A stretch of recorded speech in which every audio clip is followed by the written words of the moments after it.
ఏపీలో అన్ని పార్టీల రాజకీయం ఎలా ఉన్నప్పటికీ కూడా కాంగ్రెస్ పార్టీ రాజకీయం మాత్రం ఎవరికి అర్థం కాకుండా ఉంది. కాంగ్రెస్ పార్టీ ఏపీలో ఒక వెలిగినటువంటి పార్టీ. రాష్ట్రం విభజన తర్వాత కాంగ్రెస్ పార్టీ అయితే కనీసం కనపడకుండా పోయింది. అయితే 2024 ఎన్నికలకు సంబంధించి కాంగ్రెస్ లో చేరినటువంటి వైఎస్ షర్మిల గారు కాంగ్రెస్ పార్టీలో చేరారు. ఆమెకు పీసీసీ అధ్యక్ష బాధ్యతలు ఇచ్చారు. ఆమె బాధ్యతలు చేపట్టిన దగ్గర నుంచి కాంగ్రెస్ పార్టీ ఖచ్చితంగా పుంజుకుంటుంది. ఏపీలో కాంగ్రెస్ పార్టీకి మళ్ళీ పునర్వైభవం వస్తుందని చెప్పేసి చాలా మంది ఆశించినటువంటి పరిస్థితి కూడా ఉంది. అయితే ఎన్నికల్లో ఘోరంగా ఓడిపోయినటువంటి కాంగ్రెస్ పార్టీ ఆ తర్వాత ఓడిపోతుందని అందరికీ తెలిసినప్పటికీ కూడా ఆ తర్వాత మళ్ళీ కనీసం గ్రౌండ్ లెవెల్లో అయిన పార్టీ యాక్టివ్ అవుతుంది. గ్రౌండ్ లెవెల్లో అయిన పార్టీని కొంత పటిష్టం చేసే పరిస్థితికి వస్తుంది. 2024 ఎన్నికలకు కాకపోయినా 2029 ఎన్నికలకు సంబంధించి అయినా మళ్ళీ కాంగ్రెస్ పార్టీ కొంత ఊపందుకునే అవకాశం ఉంటుందని చెప్పేసి అందరూ ఆశపడ్డారు. దానికి సంబంధించి కూడా అడుగులు వేయాలని చెప్పేసి కూడా కేంద్ర కాంగ్రెస్ అధిష్టానం కూడా చెప్తూ కానీ ఇక్కడ రాజకీయం చూస్తే మాత్రము అంతా భిన్నంగా కనిపిస్తుంది. పార్టీ బలోపేతం పైన, పార్టీకి సంబంధించిన లోకల్ లీడర్స్ పైన, పార్టీకి సంబంధించిన కీలక నేతలకు సంబంధించిన సమావేశం పైన వీటి అన్నింటినీ కూడా పక్కన పెట్టేసి కేవలం షర్మిల గారు జగన్మోహన్ రెడ్డిని టార్గెట్ చేస్తూ, జగన్మోహన్ రెడ్డి ఆస్తులకు సంబంధించిన వివాదానికి సంబంధించి ఆమె మాట్లాడుతూ, లేదంటే ప్రతిపక్షాన్ని టార్గెట్ చేస్తూ అధికార పక్షాన్ని సమర్థిస్తూ వస్తున్నటువంటి మాటలు మాత్రము అందరికీ కొంత నొప్పిని తెచ్చే పరిస్థితి అయితే కనిపిస్తుంది. ప్రధానంగా కాంగ్రెస్ పార్టీకి సంబంధించి చాలా సీనియర్ లీడర్లు అందరూ కూడా సైలెంట్ గా ఉన్నారు. ఆ సీనియర్ లీడర్లను మళ్ళీ యాక్టివ్ తీసుకొచ్చి రాజకీయాల్లో యాక్టివ్నెస్ చేస్తే చాలా నియోజకవర్గాల్లో కాంగ్రెస్ పార్టీ మళ్ళీ తిరిగి పుంజుకునే అవకాశం ఉంటుంది. దానికి తగినట్టుగా చర్యలు ఎక్కడైతే కనిపించట్లేదు. అయితే ఇదే నేపథ్యంలో షర్మిలకి దాదాపు ఆమెకు పగ్గాలు అప్పచెప్పి సంవత్సరం పైగా పూర్తి చేసినటువంటి నేపథ్యం ఉన్నప్పటికీ కూడా ఎక్కడా కూడా కాంగ్రెస్ పార్టీ మెరుగుపడకుండా మరింత దిగజారే పరిస్థితికి వచ్చిందని చెప్పేసి కేంద్ర అధిష్టానం భావిస్తున్నట్టు తెలుస్తుంది. దానికి సంబంధించే కాంగ్రెస్ అధిష్టానము షర్మిలను పక్కన పెట్టాలనేటువంటి ఒక ప్రతిపాదన కూడా తీసుకొస్తుంది. ఈ నేపథ్యంలోనే షర్మిలను పక్కన పెట్టి ఇక్కడ కుల సమీకరణాల నేపథ్యంలో, రాజకీయ సమీకరణాల నేపథ్యంలో కొత్త వ్యక్తికి అవకాశం ఇవ్వాలని చెప్పేసి కూడా చూస్తున్నారు. ఇప్పటికే కాంగ్రెస్ పార్టీ మీద జగన్మోహన్ రెడ్డి దృష్టి పెడుతూ వచ్చారు. ఆయన కాంగ్రెస్ పార్టీలో ఉన్నటువంటి కీలక నేతలందరినీ కూడా తీసుకురావాలని చెప్పేసి ప్రయత్నం అయితే జరుగుతుంది.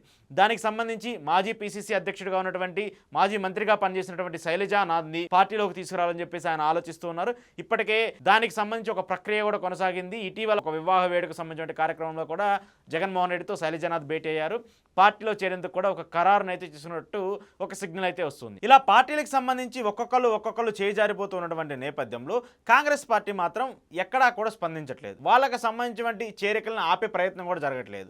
అయితే షర్మిల మాత్రం డైరెక్ట్ గా పీసీసీ పదవిని అడ్డు పెట్టుకొని జగన్మోహన్ రెడ్డి టార్గెట్ గా, జగన్మోహన్ రెడ్డి పతనం కోరుకునే విధంగా మాట్లాడుతూ ఉంది. దానివల్ల కాంగ్రెస్ పార్టీకి మరింత డ్యామేజ్ జరిగే అవకాశం ఉందని చెప్పేసి కాంగ్రెస్ పెద్దలందరూ కూడా భావిస్తున్నట్టు తెలుస్తుంది. ఎందుకంటే వాస్తవానికి చెప్పాలంటే కాంగ్రెస్ ఓట్ బ్యాంక్ మొత్తం కూడా వైఎస్ రాజశేఖర రెడ్డికి సంబంధించిన ఓట్ బ్యాంక్.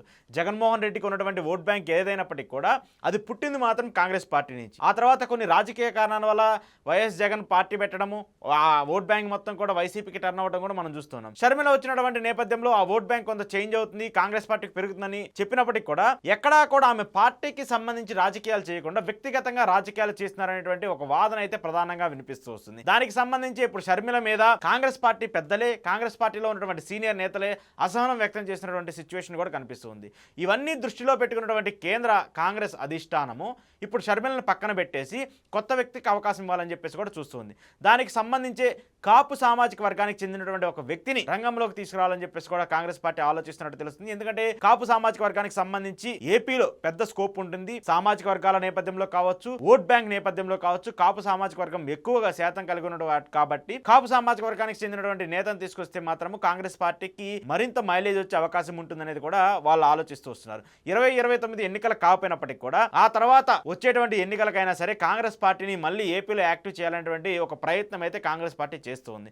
షర్మిల చేసినటువంటి తప్పిదాల వల్ల కాంగ్రెస్ పెరగపోయినప్పటికీ కూడా మరింత దిగజారిన పరిస్థితి ఉందని చెప్పేసి కూడా ఆలోచించినటువంటి నేపథ్యంలో రాహుల్ గాంధీ కావచ్చు, మల్లికార్జున ఖర్గే కావచ్చు, వీళ్ళిద్దరు కలిసి ఒక కీలక నిర్ణయం తీసుకోబోతున్నట్టు కూడా అర్థమవుతుంది. షర్మిలను పక్కన పెట్టేసి కొత్త వ్యక్తికి అవకాశం ఇచ్చింది. గతంలో ఎవరైతే సీనియర్లుగా పనిచేసినటువంటి కాంగ్రెస్ నేతలు ఉన్నారో, గతంలో పార్టీ కోసం అవిశ్రాంతంగా కృషి చేసినటువంటి నేతలందరూ ఉన్నారో వాళ్ళందరికీ మళ్ళీ పెద్దపీట వేస్తూ రాష్ట్రంలో కాంగ్రెస్ పార్టీని మళ్ళీ పునర్వైభవం తీసుకురావాలని చెప్పేసి ప్రయత్నాలు అయితే జరుగుతున్నాయి. ఈ దెబ్బ చూస్తుంటే మాత్రం ఖచ్చితంగా షర్మిలని పక్కన పెట్టేసి కొత్త వ్యక్తికి అవకాశం ఇవ్వడం వల్ల షర్మిలకు మరింత నెగిటివ్ ఫీడ్బ్యాక్ వచ్చే అవకాశం అయితే కల్పిస్తుంది. మరి ఈ చర్యలు ఎప్పుడు జరగబోతాయి? కాంగ్రెస్ పార్టీకి సంబంధించిన పీసీసీ అధ్యక్షులు చాలా రాష్ట్రాల్లో చేంజ్ చేయాల్సి ఉంది. దానికి సంబంధించి కూడా మార్పులు చేర్పులు జరగబోతున్నాయి కాబట్టి ఆ రాష్ట్రాలకు సంబంధించిన చేర్పుల సమయంలోనే ఏపీకి సంబంధించి కూడా కొత్త అధ్యక్షుడిని ప్రకటించే అవకాశం ఉంటుంది. అధ్యక్షుడిని ప్రకటిస్తారు, అధ్యక్షులను ప్రకటిస్తారు. అయినప్పటికీ కూడా కాంగ్రెస్ పార్టీకి సంబంధించి షర్మిలను పక్కన పెట్టే అవకాశం అయితే ఒక క్లారిటీగా కనిపిస్తున్నట్టు కూడా మనకు అర్థమవుతుంది.